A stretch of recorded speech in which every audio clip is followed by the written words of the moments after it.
Eles são amigos há mais de 40 anos. Foi no jornalismo que forjaram suas carreiras vitoriosas e também na literatura.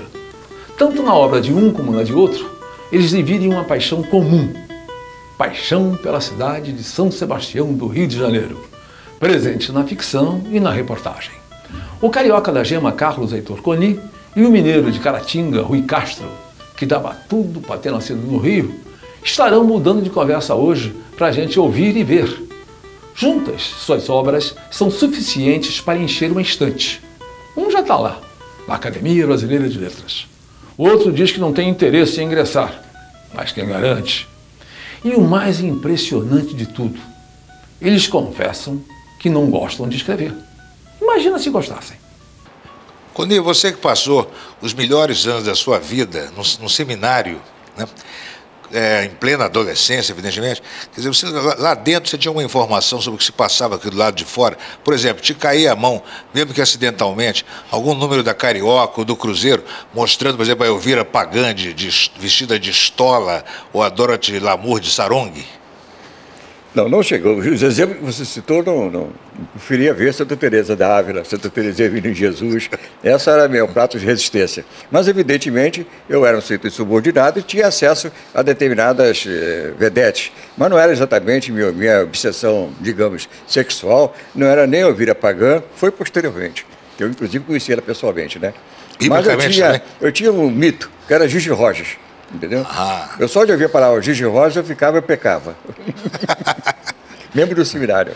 Agora, o Rui, por falar nisso, desde que você falou da minha adolescência, eu pergunto a você o seguinte: você é um mineiro de naturado, né? Porque você entrou para o Rio de Janeiro, você abraçou a causa do Rio de Janeiro, e toda a tua obra, eu acho que não há uma exceção nos teus livros de ensaios, de biografias, de crônicas, que não seja ter como base, como território físico o Rio de Janeiro. Então eu pergunto a você o seguinte: esse movimento de passagem, aquilo que fez o menino Rui Castro sair lá de Badachuguetá, não, né? Caratinga. Terra do Giraldo, né? Do Giraldo, Agnaldo Timóteo e do Mico Leão Dourado. Você está mal acompanhado. Bom, mas esse rito de passagem, você nunca abordou? Porque eu não tenho esse passado mineiro. Na verdade, meu pai também já não tinha, né? Meu pai também é mineiro, nasceu lá e com 19 anos, em 1929, ele foi para o Rio, onde morou até 47, e quase sempre na Lapa. Quer dizer, ele pegou toda uma coisa de Lapa, né, dos anos 30. E em 40, ele se casou com a minha mãe e abriram uma pensão diurna de alimentos, de refeições na Lapa, para servir almoço para aquelas pessoas ali daquela vizinhança ali em frente ao Largo da Lapa. Então, estavam lá, eu acho que não deviam estar muito bem das pernas, porque no final de 47, um parente dele, que tinha um negócio lá em Minas Gerais, ofereceu a ele para ir para lá para cuidar daquele negócio. E ele resolveu ir. Foi com a minha mãe e eu devo ter ido junto, porque como eu nasci no começo de 48, quer dizer, eu provavelmente fui até gerado na própria Lapa, né? E eu tive uma infância ambígua, né? Uma infância mineira e uma infância carioca, porque todos os meus parentes aqui no Rio, tios e tias e primas, né, deviam ser uns 50, né? E eu tinha 2 parentes em Minas Gerais, meu pai e minha mãe, em Caratinga, pelo menos. E, então, quer dizer, eu tenho tanta lembrança de Caratinga na primeira metade dos anos 50, como tem da Rua do Catete, da Rua Barão do Flamengo, onde eu morava com a minha tia. Rui, eu acho, por exemplo, o Rio de Janeiro dessa época, visto por pelo olhar de um menino mineiro, né, que depois veio a se transformar num escritor ligado visceralmente ao Rio de Janeiro, porque eu não conheço nenhuma... O Machado de Assis, você pode dizer que o Machado de Assis ficou muito no Rio de Janeiro, né? Mas mesmo assim, o Machado de Assis tinha volta e meia, saía do leito e entrava em Barbacena, entrava por fora, né? Você não, você é só Rio de Janeiro. Você conhece a frase, o gato que nasce em forno não é biscoito, entendeu? Então a Carmen Miranda nasceu em Portugal, o Al Jolson nasceu na Rússia, o Gardel nasceu na França, o Ivan Berlin também nasceu na Rússia, quer dizer, mas o Yves Montand nasceu na Itália, né? Quer dizer, agora, ninguém vai dizer que o Yves Montand seja italiano, né? Não, isso eu sei. Nem o Gardel seja francês. Não, o Gardel também tem uma história que ele seja de Uruguaiana, né? Há uma lenda de Gardel ele pode nascer em qualquer lugar, mas na verdade ele foi um dos maiores argentinos e um dos maiores portenhos de todos os tempos, né? Assim como o Al Jolson, o Irving Berlin, são dois dos maiores americanos de todos os tempos, e o Montan, um dos maiores franceses de todos os tempos. Mas nenhum deles nasceu naquele espaço ali, onde, né, por mero acaso, poderiam ter nascido. Né? Mas a tua atração pelo Rio de Janeiro, que se manifesta através da cultura, teatro do Nelson Rodrigues, futebol, Garrincha, música popular, rádio e cinema, Carmen Miranda, a tua ficção, né? Você quando estreou na ficção, você poderia inventar uma história completamente inventada, não é? Mas você pegou dois personagens da vida real, Olavo Bilac e Zé do Patrocínio. Quer dizer, você inventou muitos episódios, mas os personagens são pré-existentes. Agora, por exemplo, como era no Tempo do Rei, né? Você também pegou dois personagens existentes, um da ficção, definido, o princípio, meio e fim, não é? O Manuel Antônio de Almeida pega o Leonardo no ventre da mãe, não é? Praticamente no ventre da mãe. E pegou também o Dom Pedro. Né? Mas porque eu acho que o principal personagem dessa coisa toda é o Rio. Quer dizer, foi o Rio que formou essas pessoas todas das quais eu trato, né? Por exemplo, no próprio livro da Carmen Miranda, por exemplo, você tem lá os grandes compositores baianos, né, que a Carmen cantou, como Assis Valente, como Caymmi e outros, quer dizer, eles se tornaram grandes porque estavam no Rio, na verdade. Se tivesse continuado, o Ari Barroso tivesse continuado lá em Minas Gerais, em Ubá, não teria se tornado o Ari. Não, o Ari era mineiro. O Assis Valente não teria se tornado o Ari era o mineiro que nunca falou nada sobre... Ele fez uma bacalhada mineira de encomenda. Né? Mas fez tudo da Bahia e do Rio de Janeiro. Né? Exatamente, quer dizer, eu acho que o Rio é que informa, né, que deu forma a essas pessoas todas e a mim também, inclusive. Quer dizer, eu acho que eu devo, não vou dizer tudo, mas eu devo muito ao Rio, e o que eu faço, na verdade, não é mais do que uma maneira de agradecer. Você que é um grande especialista no Juscelino, tem uma história que alguns vivem escrevendo, que na época do Juscelino foi formidável, porque você teve a Bossa Nova, o Cinema Novo, teve a Copa do Mundo, teve a Maria Esther Bueno, teve o Grande Sertão Veredas, não sei o quê. As grandes realizações do Juscelino, né, foram durante os 5 anos dele. Eu não concordo muito com isso, pelo seguinte, o Cinema Novo, que eu saiba, só começou em 61, quando o Elias Heredo, crítico, batizou aquele movimento que estava apenas começando.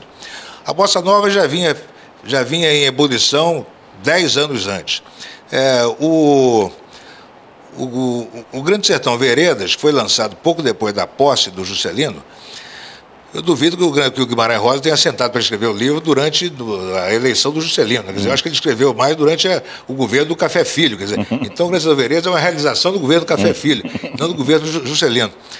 Você não acha que é um pouco de supervalorização do Juscelino nessa área cultural, não? Mas aí é uma falha cultural da mídia brasileira, que faz essa onda toda. Né? Liga Juscelino como se fosse o patrono da Bossa Nova, do Cinema Novo, da Copa do Mundo. O Juscelino não gostava de futebol.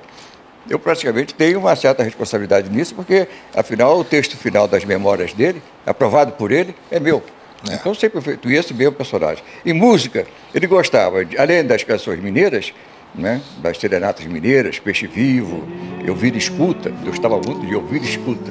Você vê que não tem nada tão absurdo em termos de anti-bossa nova do que Eu Vira Escuta. Pois é.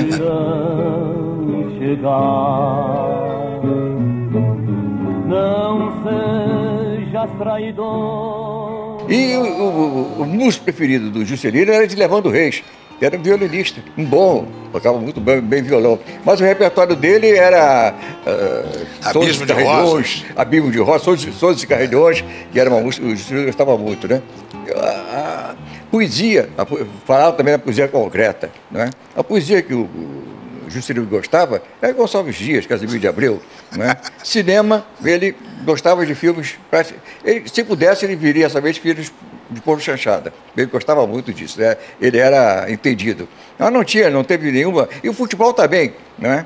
Ele, afinal de contas, participou daquela euforia geral, mas não tem nada a ver com isso. Também, às vezes, pensa, por exemplo, dizem, né, que a polícia da boa vizinhança, o Getúlio, né, influenciou os sambas e exaltações. Dá a impressão, né, que o Getúlio chamou o Ari Barroso, né, o Alcir Pires Vermelho, né, o Edivelto Martins, o Assis Valente, vamos fazer uma música assim. Então é isso.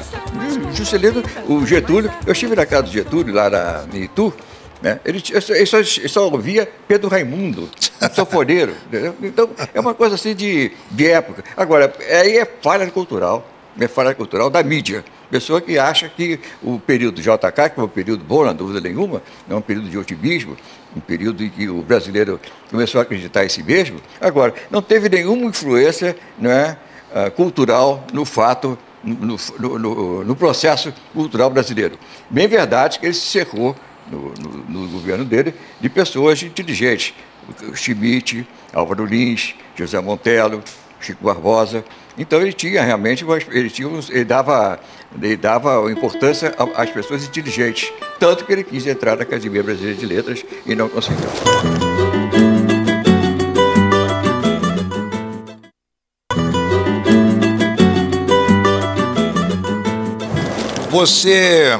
Você sempre foi para dizer de uma maneira educada, né? Você sempre foi um dedicado observador das mulheres, né? As suas sucessivas prisões no tempo da ditadura não atrapalhavam a sua vida amorosa muito, não? Atrapalhava por um lado e por outro lado beneficiava, porque quando eu saía da prisão, não é, eu renovava o plantel, né? Não me atrapalhou, não. Evidentemente, eu era obrigado a períodos de castidade forçada, não é? Meu companheiro de cela preferencial, que foi preso comigo 3 vezes, era o Joel Silveira, né? Então, eu tinha que realmente ficar naquele... Ficava na mão.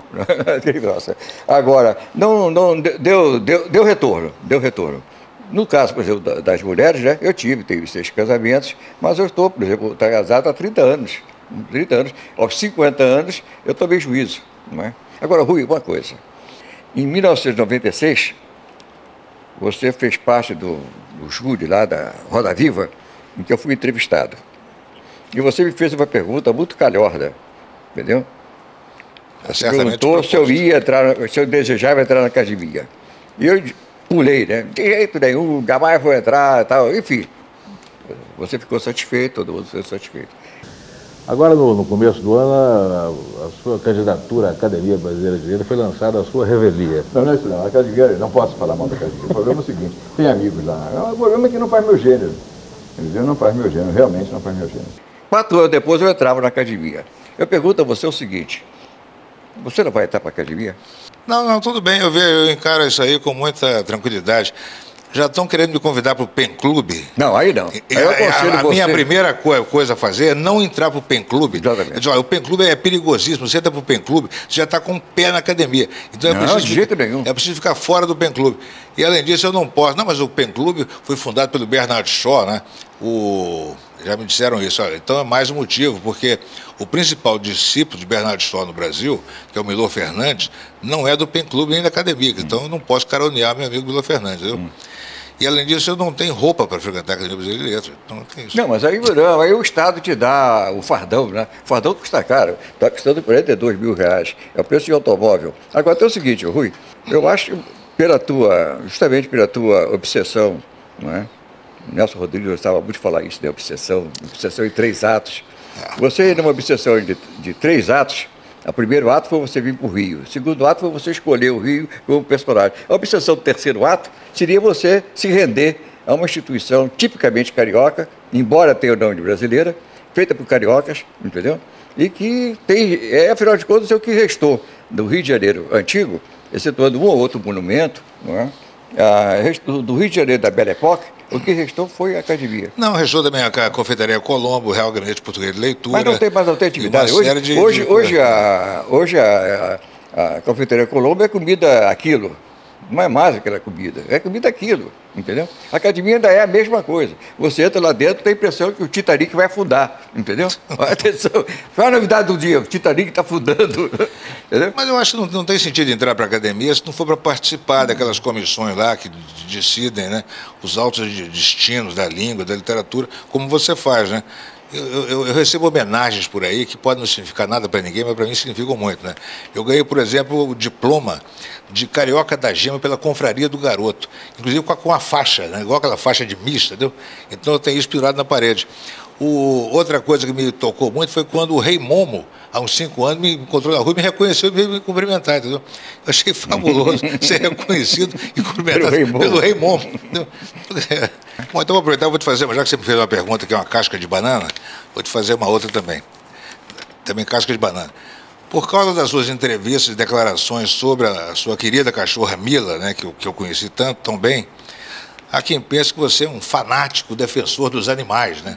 Eu já vi o Boris Casoy dizer, não, o Carlos de Torconi, com o seu profundo amor pelos animais. Bom, eu te conheço há 40 e tantos anos, antes da Mila, nunca percebi que você tivesse qualquer interesse por nenhum outro cachorro, nem por periquito, nem por peixinho dourado, nada. Só pela Mila, nenhum outro cachorro antes e depois da Mila, só pela filha da Mila. E depois mais nenhum outro cachorro e nenhum outro animal. Como é que se explica isso? Bom, eu realmente tinha uma ojeriza, assim, não vou dizer ódio, mas tinha assim, um nojo de qualquer animal. Porque meu pai, entre os vários defeitos do meu pai, tinha de criar cágados. Eu tinha um nojo, aquela cabeça saindo daquele troço assim. Quando já adulto, né, já namorava mais com meus pais, estava casado, e eu ia visitar minha mãe tinha 4 cachorros. Eu telefonava e dizia, estou indo para aí, 3 cachorros. Eu detestava os cachorros. No entanto, um dia me apaixonei por uma cachorra, porque é o seguinte, não fui eu que me apaixonei pela cachorra. Foi o cachorro que se apaixonou por mim. Teve a coragem, entendeu? Teve a temeridade de se apaixonar por mim. E ficou ali, aquele olho dele para mim, assim, que era um figo terra. Realmente, aí eu digo a você o seguinte, né? Os 15 anos que eu vivi com a Mila, foram 15 anos, assim, que eu tive mais paz de espírito do que tinha no seminário, entendeu? E sempre no seminário, minhas Milas eram outras, não é? Mas a Mila me dava Mas você tem os gatos. Sim, eu tenho os gatos, eu adoro gatos. É horrível, né? Agora, no caso, por exemplo, do cachorro, quando a Mila morreu, eu passei uma semana sem escrever na Folha. Eu me lembro. Passei uma semana, né? Me telefonaram e disse, não, me manda embora tal, mas eu não vou escrever, porque eu não tenho condições de escrever. E meu pai, quando morreu, escrevi no dia dele. Meu pai morreu, o velório dele, eu estava escrevendo, entendeu? Enterrei meu pai no Jardim da Saudade, né? Botou terra por cima, botei o númerozinho da sepultura. A Mila não, eu mandei buscar mármore de Carrara, uma sepultura dela, entendeu? Ela tem uma sepultura, o mármore de Carrara. Quer dizer, eu fiz todo o gestual, né? Todo o ritual. Onde que a Mila está enterrada? Está enterrada aqui em São Gonçalo, no cemitério de Cães. Quando vamos falar do nosso processo de criação, se é que se pode chamar isso, como é que você caracteriza um processo de criação? Eu, praticamente, não tenho processo de criação, entendeu? Eu já expliquei isso, já falei isso várias vezes, eu tinha um defeito de fala e comecei, então, a suprir a minha fala com escrever. Deixava bilhetes para minha mãe, né? Nesse tempo não havia esse problema de botar na geladeira os bilhetes, mas eu botava com fita durex, uma espécie de fita durex, uma ancestral da fita durex, eu botava os recados na geladeira. Mãe, quero um bife com fritas. Botava o recado porque eu tinha medo de falar, eu falava errado. Não é que meu processo de criação passou por isso. Eu, então, comecei a escrever. Quando fui para o seminário também, né, os padres perceberam que eu tinha essa dificuldade de falar, eu também comecei, então, a me expressar através da escrita. E um belo dia, eu comecei a escrever. Meu pai tirou férias do Jornal Brasil, me botou e disse, ele gosta muito de escrever. Meu pai era burro, né? Ele disse assim, ele gosta muito de escrever. Ele não sabia que eu não gostava de escrever. Eu escrevia por necessidade, entendeu? Então fui para o Jornal Brasil e aí estou do brinquedo até hoje, não é? Agora, não tenho realmente um processo. Sou muito desorganizado nisso. Não sou, por exemplo, como alguns autores, né? O que escrevia, o José Montero, por exemplo, tinha aquele lema, né? Nulla die sine linea. Nenhum dia você escreveu uma linha. E tinha autores torrenciais, como o Jorge Amado, não é? E quando escrevia, passava 3, 4 meses sem falar com ninguém, nem com a mãe. Morria os parentes, morria quem fosse, o Jorge Amado não dava bola. Aí fazia o Gabriela, fazia o Dona Flor. Né? Depois passava, né? 6, 7 meses, ou às vezes 2 anos, né? Dormindo, né? Aquele baiano preguiçoso, né? Os mochos rodando assim na cabeça dele, né? Porque não dava bola para nada. Ele gostava de tomar navio, porque dormia bem em navio. Tomava os navios da Ita, né? Vinha pro Rio e voltava. Só para poder dormir em paz sem ninguém chatear. Isso era o Jorge Amado. Agora, quando eu ia trabalhar, trabalhava para a rua. Eu não tenho, entre o José Montelo e o Jorge Amado, eu fico no meio. Trabalho por necessidade. Na realidade, até hoje, eu desconfio que eu não gosto de escrever. Quero ver se eu termino esse ano, eu paro de escrever, entendeu? Essa maldição que me persegue desde os 3 anos de idade. Eu também tenho mais ou menos por aí também, porque eu aprendi a ler meio que sozinho, muito cedo, com você 4 é adepto anos. do rigor histórico. Você tem prazer. Você tem prazer. Não, eu tenho prazer em aprender ou descobrir certas coisas, né? Quer dizer, por exemplo, no livro do Garrincha, por exemplo, depois de 1 ano e meio de trabalho, eu descobri que o Garrincha era de origem indígena e não negra, como todo mundo pensava, isso não só respondeu uma série de perguntas. Eu sempre disse a você, o melhor capítulo do livro do Garrincha é esse. Você fala sobre isso. É o começo do livro, pois é. O começo do livro. Eu acho que joga uma luz inteiramente nova sobre a compreensão de quem foi o Garrincha. Muita coisa fica explicada ali. Isso é um vídeo, né? Isso é um vídeo. Exatamente. Você entrou no... Aliás, o Mário Magalhães, que hoje é um Boltzmann da Folha, mas na época era repórter especial, 1 ano ou 2 depois que o livro do Garrincha saiu, ele foi lá na tribo Funiô fazer uma matéria para a Folha, e aí na volta ele me ligou e disse: Rui, estive lá na tribo do Garrincha, Funiô, lá em Pernambuco. Olha, é impressionante. Primeiro, são todos a cara escarrada do Garrincha. Segundo, tem uma quantidade de índio com perna torta, total. Terceiro, berber para burro. E quarto, são os melhores jogadores de futebol indígena do Brasil, só perdem para o Chavante. Você já pensou em fazer uma autobiografia? Não, autobiografia... Autorizada? Toda autobiografia. Autorizada. Toda autobiografia é uma obra de ficção, Conê. A pessoa que se autobiografa é um ficcionista, em causa própria, total, né? Ele já se autobustifica, digamos assim. Não, mas pelo menos é uma biografia autorizada. Aliás, quem foi que agora fez uma biografia, proibiu o livro, dizendo que não era autorizada? Foi, quem é que fez? Tem um livro que saiu agora aí. Eu ouvi dizer que o Guimarães Rosa... do Alaor Barrosa. A nossa amiga A Vilma está dizendo que a biografia não foi autorizada. Mas se for assim, anula tudo, né? Se for só obrigado a fazer autorizada, entendeu? Olha, eu vou fazer uma revelação aqui. Eu confesso a você que eu andei namorando há uns poucos meses a ideia de biografar o Guimarães Rosa. Mas desisti porque... Por causa da Vilma? Não, por causa é mais um caso de famílias em choque, né? São 2 famílias em choque uma com a outra. Quer dizer, o biógrafo no meio, né, levando pancada dos 2 lados. Né? O Zé Wigveld, lá da Manchete, tinha uma produtora e arranjou um financiamento pela Lei Rouanet para fazer um documentário sobre o Oswaldo Aranha. E foi lá o homem que bateu o martelo da ONU para criar o Estado de Israel, né? E o filho dele, né, o Oswaldo Aranha Filho, né, que morreu há pouco tempo também, estava muito interessado nisso e arranjou o dinheiro bom. Aí me pediu para fazer o roteiro. Aí eu disse, Oswaldo, mas vem cá, o Oswaldo Aranha tinha uma família bastarda. Não toca nisso. Eu disse, então não tem livro, pede a outro, entendeu? Como é que vai fazer, entendeu?